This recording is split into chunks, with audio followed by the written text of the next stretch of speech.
Chapter 30, page 211, Zinkoff. After the snow day comes the weekend, and by Monday much of the snow is gone. It remains only in the shadows and corners and north-facing surfaces of the town, and on the edges of large parking cars, where the plows have shoved the snow into small gray mountains. The temperature is up to the low 50s, warm for December, and in gutters and alleys all over town, water trickles toward sewers and drains. Best of all, Monday is in-service day at Monroe Middle School. There's something special about playing just outside the school doors while all the teachers have to be inside. Kids are swarming, hockey on the parking lot, football and soccer on the fields, goofing off all over in the balmy weather. Under a canopy of arcing footballs, two kids, Tuttle and Bonds, are having a discussion. Tuttle is pointing. See him? That kid there? He's pointing to a kid in a yellow baseball hat. Yeah. Watch this. Tuttle calls for a ball. He spins the ball in his hand. He fingers the laces. Watch, he calls out to the kid. Hey, yo, here you go. He winds up and fires a trim spiral at the kid. The kid reaches out with both hands as if he's about to take a baby from someone's arms. The ball passes neatly through the kid's hands and drills him in the chest. The kid's hat flies off. He staggers backward, almost falling. He scrambles to retrieve the ball and bat. Tuttle and Bonds share the chuckle of the superior athlete among the underblessed. What a spaz, says Bonds. Look at him. He throws like a girl. He throws like a baby girl. Who is he? Says Bonds. Who knows, says Tuttle. They watch as the kid reaches out for someone to pass another ball to him. Finally, someone does. This time the ball bounces off his head. Again, his hat goes flying. Tuttle and Bonds crack up, howling. Tuttle calls, Yo, Hoban, come here. Hoban joins them. Watch this, says Tuttle. Tuttle calls for a ball and does what he did before. He whips a hard one at the kid in the yellow hat. Again, the kid reaches out. And again, the ball passes through his hands and nails him in the chest. Hoban doesn't seem amused. He sneers. Could have told you. The three of them watch as the kid this time tries to punt the ball back to them.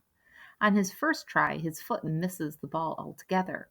On his second try, the ball travels some 10 feet in the air. So who is he? Says Bonds. His name's Zinkoff, says Hoban. He went to my school. He's nobody. Yeah, but didn't you hear about him? It's Jansky, who has joined the group. Hear what? Says Bonds. About that little girl that got lost the other night. Yeah? This kid goes out looking for her, right? So they find her, like just a little while after she got lost. The others nod. So the little girl is home and all, and everybody else goes home. The search is over, okay? But this kid, he nods toward the kid in the yellow hat. Zinkoff, says Bonds. Yeah, he don't know it. The search is over, and he don't know it. The four of them turn to look at the kid. Bonds says, the little girl is home, all safe and found, and he's still out looking for her? Jansky grins into Bonds' face. He says it slowly. For 7 hours. Tuttle shrieks. 7 hours? 7 hours, Jansky repeats. A snowplow found him at 2 o'clock in the morning. Almost ran him over. He was 2 miles from home. Bonds stares at the yellow-headed kid, who again is trying to punt a ball. He must have been half dead.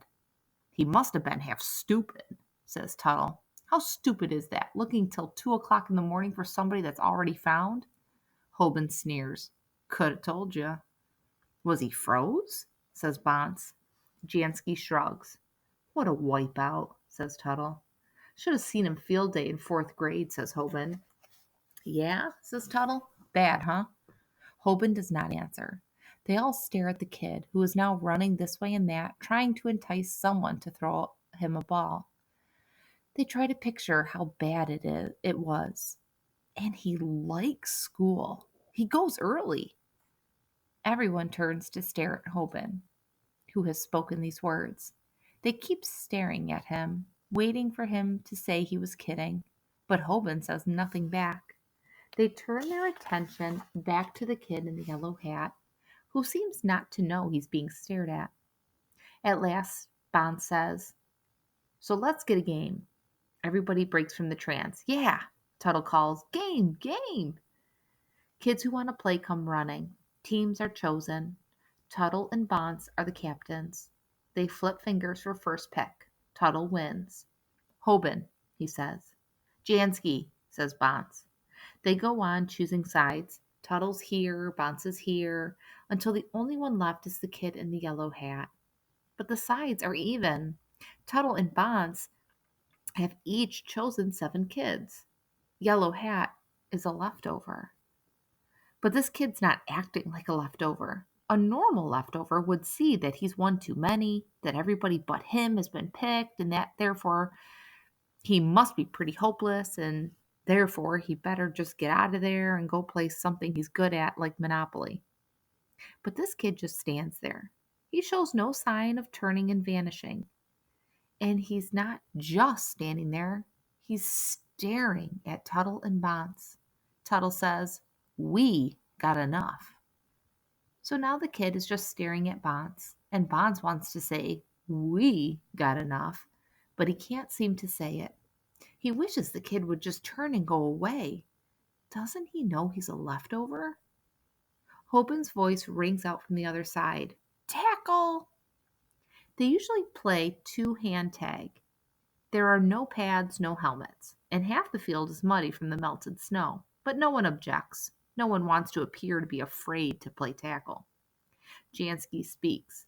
"The sides are even up. We don't need anybody else." The kid does not take the hint. This is uncharted territory. A leftover who won't go away. Still, Bonds holds the power. All he has to do is open his mouth. "Please go," he thinks.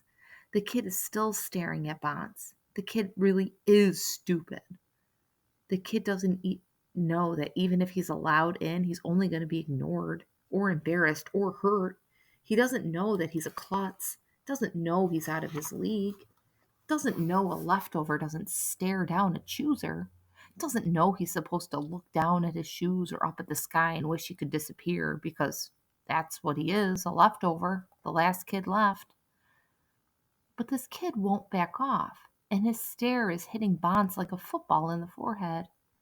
In those eyes, Bond sees something he doesn't understand and something else he dimly remembers. It occurs to him that he wants to ask the kid what it was like those 7 hours. He thinks he must be able to see them in the kid's eyes, some sign of them, but he cannot. He wants to ask the kid what it was like being that cold. This is goofy, he thinks. He thinks of 1,000 things to say, 1,000 other ways this could go, but in the end, there's really only one word. He knows that. One word from him, and who knows where we could go from there. He points, he says it. Zinkoff. And the game begins.